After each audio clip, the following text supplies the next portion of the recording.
Welcome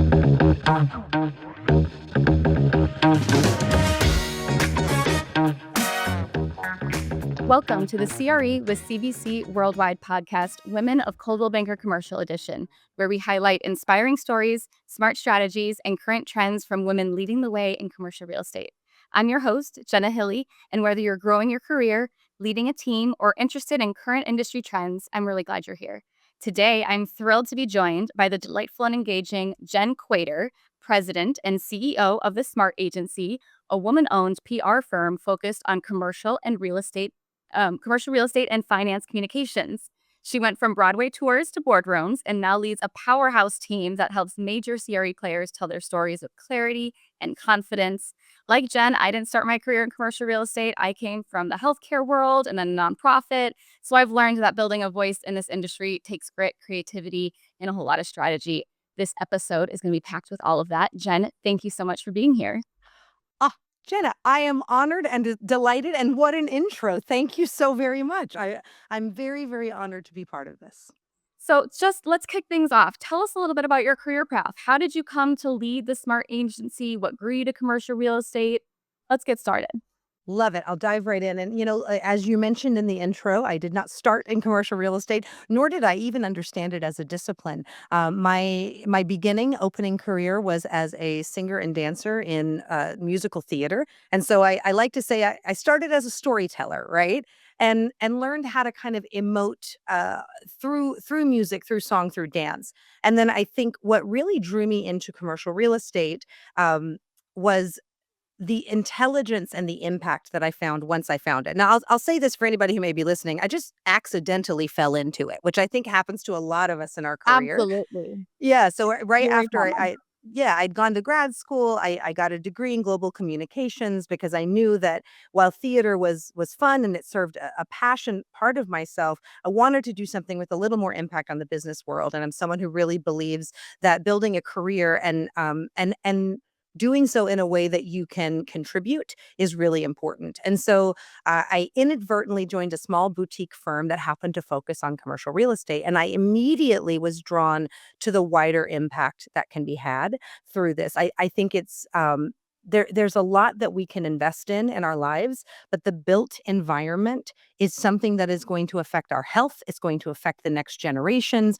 And so making sure that that's healthy, not only in a physical sense, but in an economic sense, I found a real passion for that. And then, like many of you out there listening, I surrounded myself with people who love this industry, who believe in this industry. So that really was what got me into it. I agree with your view on the commercial real estate field. One, that creativity aspect, but building that community and really impacting your everyday life in a way that not everyone notices on a regular basis. And at the end, I think you were sort of alluding to that. Tell me about some mentors or anyone that really helped shape your path and got you into this field along the way. Mentorship is hugely important, and I'd say to anyone in the industry, but specifically to women in the industry. There, only as of the last study, only 36% of the industry of commercial real estate is made up of women. So I've had a lot of really strong women mentors. I can speak to Judy Brower, who was the first owner of our firm. I studied under her for 10 years as her partner, and then I acquired the agency from her in 2018. So she really taught me all the ins and outs of how commercial real estate works. And she taught me a great love and passion for the art of commercial real estate communication, which is something I think is super important. When you think about all the audiences, all the people that we impact, it's not just our clients. It's not just that, it's all the public, that it's any entity, community engagement, that type of stuff. So she really taught me the ins and outs of that. Other people I could mention, Stacy Steeman at Pasco Companies here in Irvine, California. She was a client for many, many years and now a dear friend. She's inspirational when it comes to mentorship and leaning in. And then finally, I could mention Kendra Chandler, who is with Urban Land Institute, Orange County, and Inland Empire. And anyone who's not involved in Urban Land Institute, ULI, I really encourage it. She's been there's a difference between mentorship and sponsorship, right? Mentorship, we're helping each other. Sponsorship, we're really pushing people forward. And I think Kendra has been quite a sponsor to me in getting me involved. And so we have to be open to that, but we also have to seek out those opportunities. I appreciate your call out of the nuance in that language as well, because I think there's some intimidation with the unofficial mentor mentee relationship. And on the last podcast with Kristen Cerruti that I had, we discussed how it doesn't have to be that formal. It could be someone that you're just committed to calling on a regular basis for advice. And I think the sponsorship terminology applies to a lot of different situations. I've had lots of women that helped me introduce to more other women, and they were such a sponsor of my success, not directly in terms of a formal mentorship, but in a way that they were helpful in guiding me where I needed to go. And that's just so great in this industry to hear that you have such stories like that. So shout out Kendra, Stacy, Judy, and all the other women that are there supporting the other women in the industry. That's what we're here, and that's what we're leaning on. Amen. And I want to comment once. I really like what you said about formal. I think that within our career, sometimes we have this we're under the auspice that everything needs to be formalized and everything needs to be done in a certain way. And I think again, I can as a woman, we have a lot of pressures in our lives. We have a lot of places that we are being pulled and we need to show up. So I think when we can commit to mentoring and sponsoring others and know that it doesn't have to be through a formal lens, we are able to dedicate time and heart in a way that can be more impactful. And so, what is some advice that you have for women who are maybe earlier in their careers wanting to lead or maybe even looking for a mentor? I'd love to give that. I think my number one piece of advice would be endless curiosity. Cultivate an endless curiosity. Ask questions. The more that you lean in and you understand, the better the experience you will get. And that is whether you are just looking to grow in your job, whether you're looking to grow a client relationship. It is those who are curious that have the spark. The second thing I would say is write everything down. Now this is hard because there's a stereotype of like, oh, the women in the room always take the notes. But the fact is, psychologically, if you write everything down, and I mean write down all the things you don't know, write it all down, go look it up and figure it out. That's how you learn. It took me forever to understand cap rates. Oh my word. I had heard it a million times, but to really understand it, you have to write things down. And then my third piece of advice for anyone who's starting and really anyone anywhere is let your voice be heard. And that requires you to speak up. And sometimes speaking up it may not feel like there's an opening for that. No one's inviting you to speak. Speak anyway. I think we have to practice being voices in the room. Those are three great. First off, curiosity is one of my favorite underrated leadership traits. I think it excels with your growth in an organization so much faster when you're curious and not shutting things down right away. You're always open, and open-mindedness, I think, is another way to approach that. Yes, writing things down, the psychology behind helping you remember doing what's best for you and your learning abilities is going to help you succeed, because you do have to be an expert in this field. This isn't something you can kind of get by the seat of your pants. You really need to know what you're talking about. Yes, cap rates, we all struggle with those to start, or maybe not all, but I know I did. It took me a minute to get those. But again, speaking up, if you need to understand more or asking these questions, speaking up is a huge opportunity. You're allowed to take up space. And I know I had what I would call a sponsor, because I don't think we ever had more of a formal mentorship, but I always admired how she took up space in meetings and fought to understood things and wanted to make sure that she was understanding it as well as everyone else. And I just always I admired the courage of that and the bravery to say, hey, I don't know this. Help me understand it, because then we can all move forward together and win together and succeed together. That is what it's about. It's about winning together. I love that you talked about taking space because I think it's really important. And I would say, too, there's kind of a nuance to that, which is to say you really need to practice taking space throughout your life so that you don't inadvertently, in a meeting or in something else, try to take too much space or push in a more aggressive way. If you practice taking space in all of your life, and that could just look like carving out time for yourself to be quiet at home, to do the things you love. For me, I love to write and sit down and write. You could play an instrument, you could go for a walk, but giving yourself your own space when you are outside of the workplace will give you more confidence to take the space you need inside the workplace. Absolutely. You're making such a great point there in terms of making sure you're having that commitment and that consistency with where you're showing up to commit to yourself, because women don't always prioritize themselves first, or really prioritize that separate space of dedicating, okay, 1 hour a week at least I'm going to dedicate to my growth, my professional development, my leadership skills. Yes, if listeners could take one thing, take what Jenna just said. At minimum 1 hour a week to to just focus on your own growth. I think that's brilliance, Jenna, really brilliant. What do you see as some of the biggest opportunities for women in commercial real estate today? Oh, there are large opportunities in leadership. I mean, I mentioned earlier about and this was as of the last survey for commercial real estate women, the national network, they do surveys every 5 years. So the last survey said only 36% of us here in commercial real estate are women. But guess what? It also said only 9% of the C-suite is women.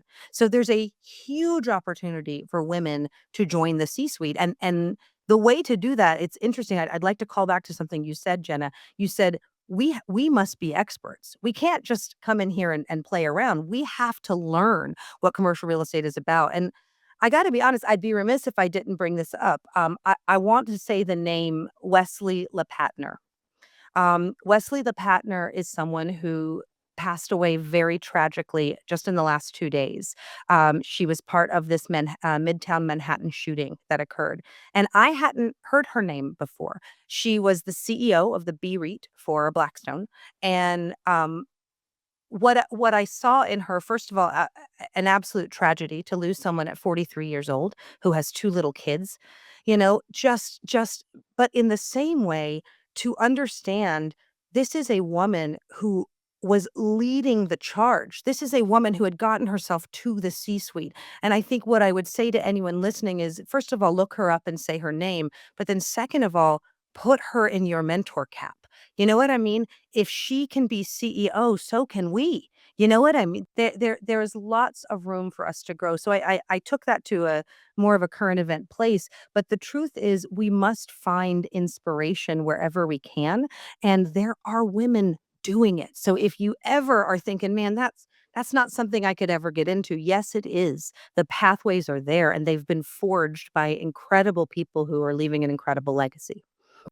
Thank you so much for taking space to share that. And yes, condolences on Wesley and using this opportunity to showcase the expertise and the leadership and an opportunity to elevate the women in the field with the great foundation that she laid for us to be able to get there. So thank you so much for sharing that. I appreciate it.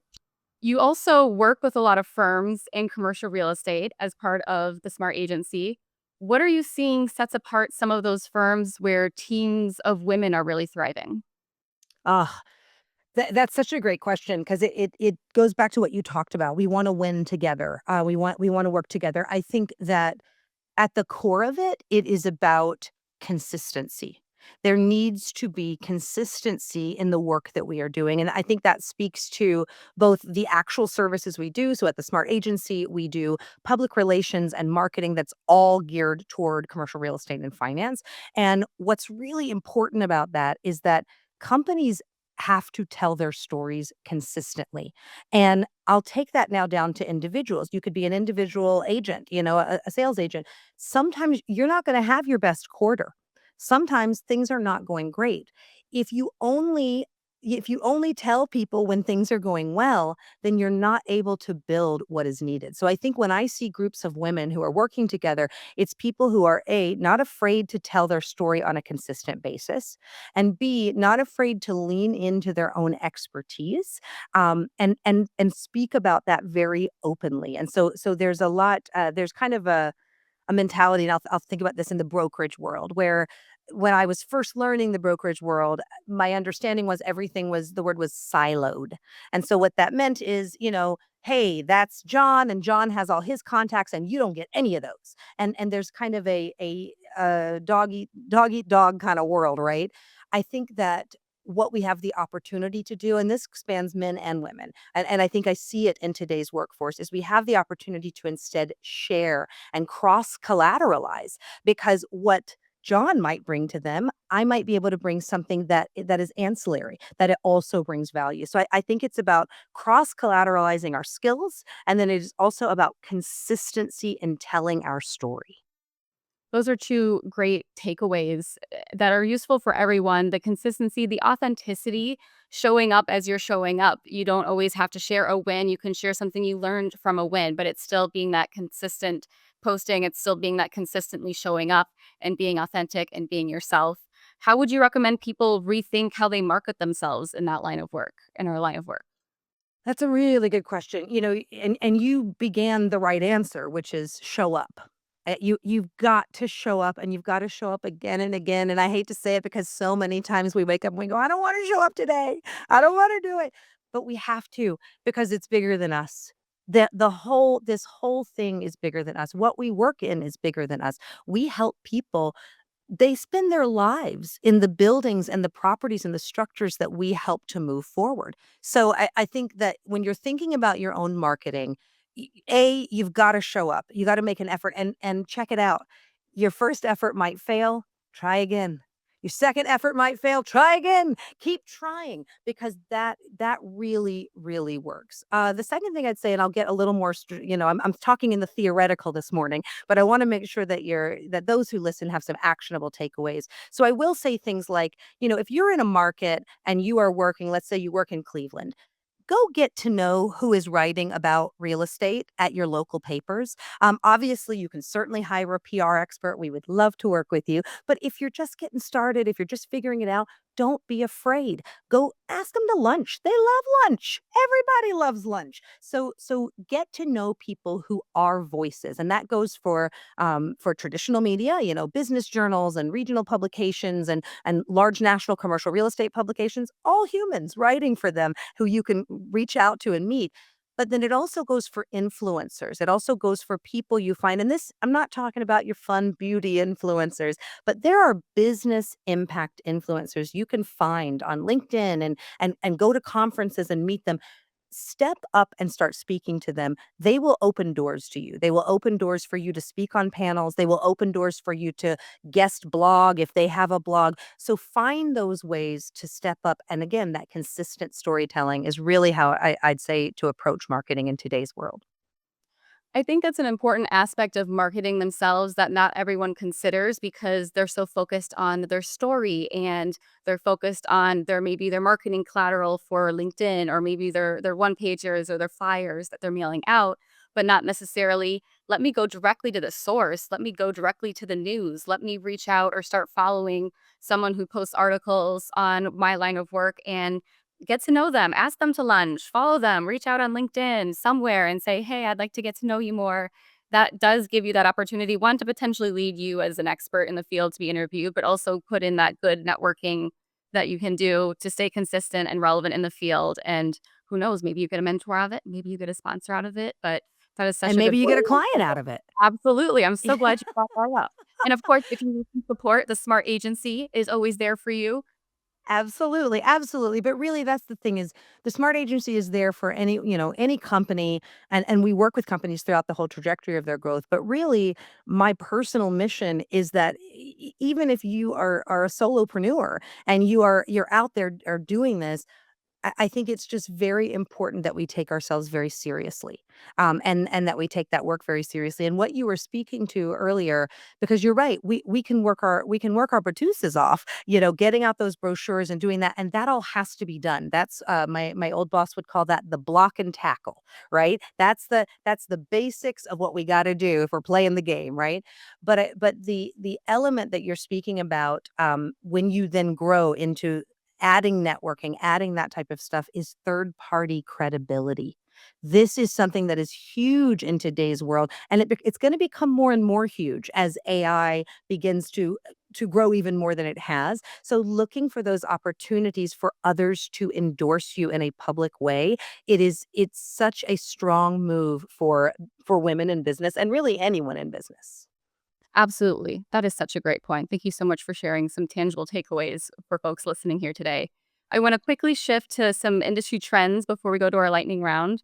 What industry shifts are you seeing that commercial professionals should have on their radar for the rest of the year, maybe early 2025? I mean, I gotta say AI again. AI is everywhere. It's on the lips of everyone, but it's because it's the thing, and it's not just the next trend, it is the next tool. And I think that's what we have to be aware of. So if you're someone who has yet to explore it, try it, because this isn't about robots taking over the world. That's not what it's about. This is about having additional tools in our toolbox to make our lives easier. It wasn't until I think 2005 that we even had these things. And for those who can't see, I'm holding up my cell phone, right? This tool we now can't live without. This tool makes us more effective. It allows us to learn things in the blink of an eye. So I think AI is really changing how people think. And again, I'm seeing this across industries. You're seeing, of course, institutional owners who are using AI to really deeply analyze uh, data that they have collected over the history of what they're doing. So what's going to happen is big companies are going to get more powerful. They have that data. What can we do? We can continue to learn and continue to understand how we can use data to change what we're doing, to make good decisions, and then again to tell our stories in strong ways. So I think AI is a huge landscape change, not just on the marketing and PR side, but on the actual operations side. And it's something we should be watching. And it's something that still requires a level of expertise to understand and process and handle. I think there's that fear that, those articles, AI is making people less intelligent or they're relying too much on it, but you still need that strategy behind what you're working with the AI piece on and also how you're using that information to inform other decisions strategically and otherwise. There's that strategy behind what kind of data you're gathering and analyzing and processing with AI. And yes, it's helpful for those data dumps, but there's still a lot of, human connection there. And I know, again, as we keep saying, commercial real estate is a people industry. It's a relationship industry. So a lot of the AI is, I think we're focused right now is efficiency so that you can spend more time with people. What's your time worth? Is it worth AI running that for you so that you can spend more time on site checking your visit or connecting with a client? All of those networking opportunities, that hour of professional development growth at least that we're doing per week, everyone. Minimum, minimum. You know what? Minimum. Exactly. But you're nailing it, Jenna. You've absolutely nailed it on this because that is exactly what the tool does. It gives us more time to then go to lunch with the potential client, to then to be present with others. And then I do want to speak to one thing you said because I think it's 100% correct. And I would add one small layer to it, and that's that we do have to become experts in it. And someone who perhaps is new in it or maybe doesn't love technology, there's plenty of people out there like that may go, "Oh, well, I'm never gonna be an expert." I would like to introduce the word discovery. All you have to do is discover. This goes back to endless curiosity. You don't have to be the expert. There are going to be analysts for that. I'm never going to be the expert in AI, but I can discover. I can learn a little more each day. And just like, eating our daily bread, as we learn a little more each day, we will become better and better and more able to, as you said, siphon off that time so that we can really be with people, and that's what it is all about. It is all about human impact, human leadership, and growing others. Yes, that is such a good point. Thank you so much, Jen.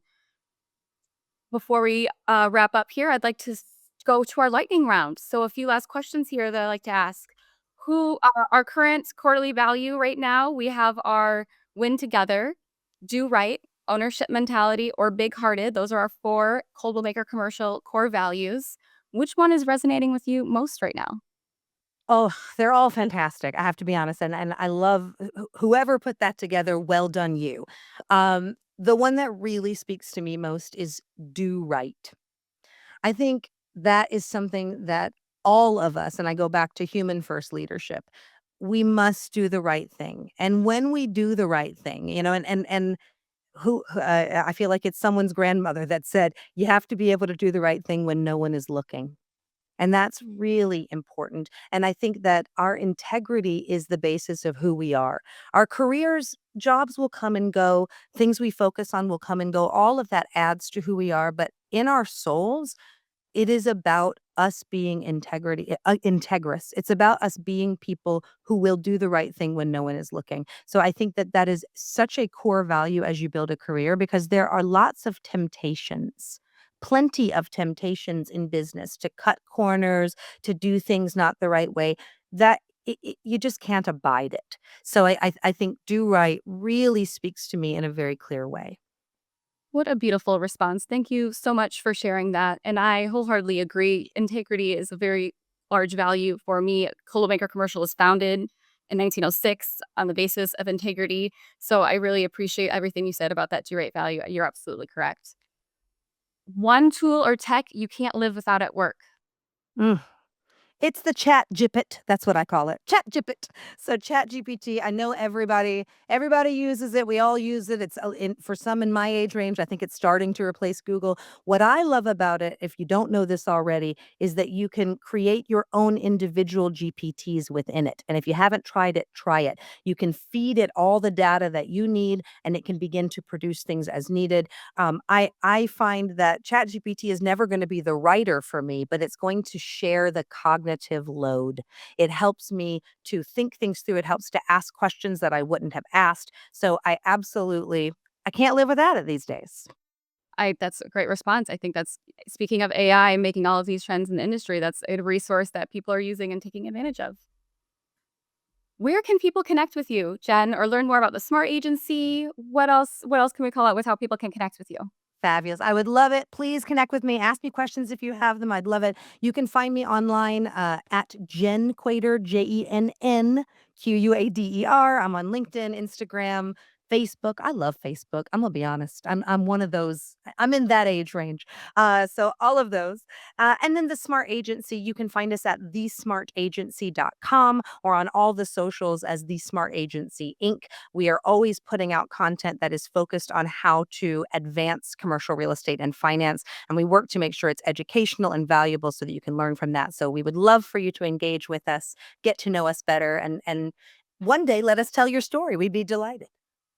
We love the human-centered approach as well. So thank you, Jen, with two N's, for being here. Thank you for tuning into this episode of Women of Coldwell Banker Commercial. We hope you found today's conversation inspiring and insightful.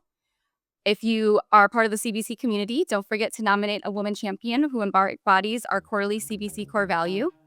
And don't forget to subscribe and share this podcast with your network and sign up for our newsletter. Until next time, keep leading the way.